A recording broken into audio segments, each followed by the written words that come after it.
Well, to speak more about tomorrow's game, we are now joined by SABC News Senior Sports reporter Thando Mxoli.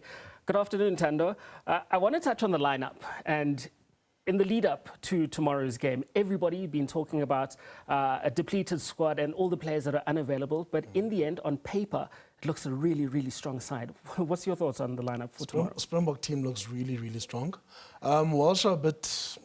Yeah, then it's not the first team, but still, even the first team would struggle against the Springbok team. We've got a lot of experience across the park.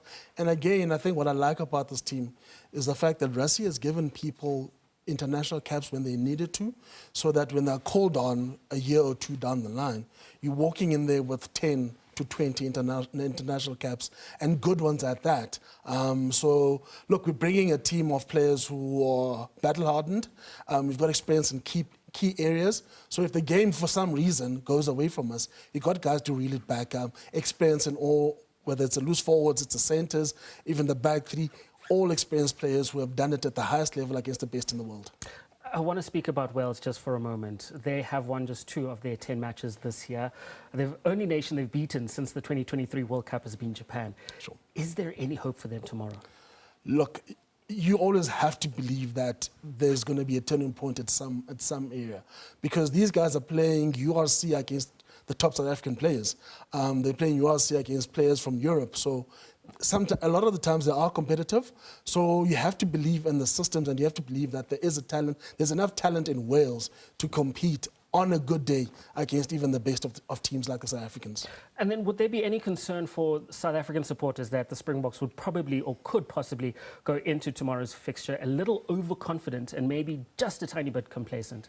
No, I think if we were going to be overconfident, then we would have let a lot more players come back and get involved in the URC this weekend. Rassie has tried to keep as many of the first team players as possible. That for me shows intent. That for me shows that he's taking this game very seriously. It's an important fixture, even though it falls outside the international window. It's an important fixture in the sense that you need to start building a winning momentum whereby no team gets an easy pass against the Springboks. We saw this very same Springbok team imploding against Australia at home. You don't want another situation like that.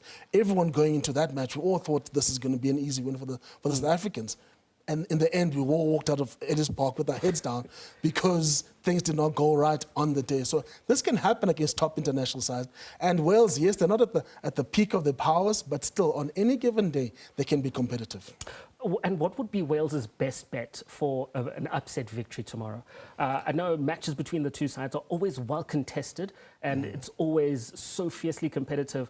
And with Wales probably playing a more frenetic pace than a lot of South Africa's other opponents. So what they've been looking to do is actually match the South Africans, especially in the contact situations whereby if you can match the South Africans physically, be competitive, they not dominate, just match them. Then the game becomes a desperate...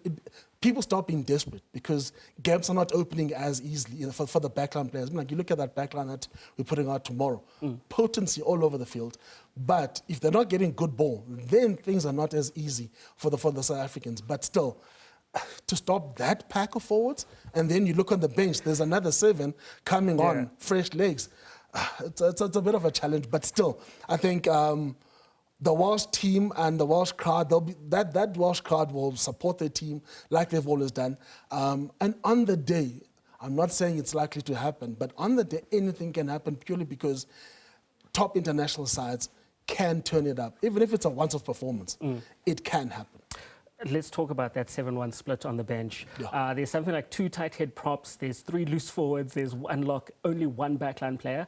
Is it a risky move? We've seen this happen before. It is a risky move. For example, what happens if Kwagga gets a yellow card and then what? Andre Esterhuizen goes down. Now we're sitting and we're literally playing combinations. This is creating the scenario that I'm fearing. Whereby if Wales can say we can match them in the context situations, that's where injuries happen. That's where yellow cards and red cards have popped up in the season. If Wales can match us in those context situations, you never know. The South Africans, the one thing they've done well, though, under Rassie Erasmus, is always being able to adapt and make the right calls. So even in a situation whereby people have to be moved around, this coaching team have shown that they understand, they always live in the moment and they understand what is best for the moment. So they can make those adaptations and they can make the right changes and the brave calls if there's a need for it. Yeah. Rassie has shown that. He's shown that in difficult times, he's actually switched on. He understands that, look, emotion aside, you need to win a rugby match and you deal with the cards that you've been dealt. I want to talk about the backs just for a little bit. There's Sure. a lot of dynamism. You spoke about the creativity amongst the backline players. 4 centres probably in that lineup. Now, what is the mindset going into tomorrow? Because you have to earn the right to go out wide. You have to earn the right to play with the hands. How do they, keep it together and not, go off right from the start? So you look at our centre pairing. Those guys are not exactly known to be flashy players. They're going to go in hard. They will get the hard yards over the advantage line in the contact situation. And Andreas de Hees and Damian de Linde, those guys, literally, they like to play the contact situation. They like to play as close as possible to the advantage line. That is where you earn the right because you're drawing in defenders all the time. You have a person like Wacha Smith who can come in and double around. All of those little pots, they always give you the internal space so that the spaces out wide open up after phases. So again, we've got the players to do that. We've picked, I actually think it's the right team for this sort of match based on the opponents. And because of that, I think the Welsh are going to struggle purely because if you look at how we played against Ireland, the tempo that we brought to that match, the way we were going through the phases, I don't know if many teams can survive with that kind of tempo. If everything goes well, just a quick prediction from you, what would be the final outcome tomorrow? Ending the year off on a good note with a good healthy margin against the Welsh would never be a bad thing. So yeah, I'd like to be celebrating tomorrow. And hopefully the guys will do that. They've had many challenges and they've overcome those challenges. So I'm happy with what they've done this year. And I think ending it on the right note is always a good thing. All right, Thando, thank you very much for joining us on SA Today.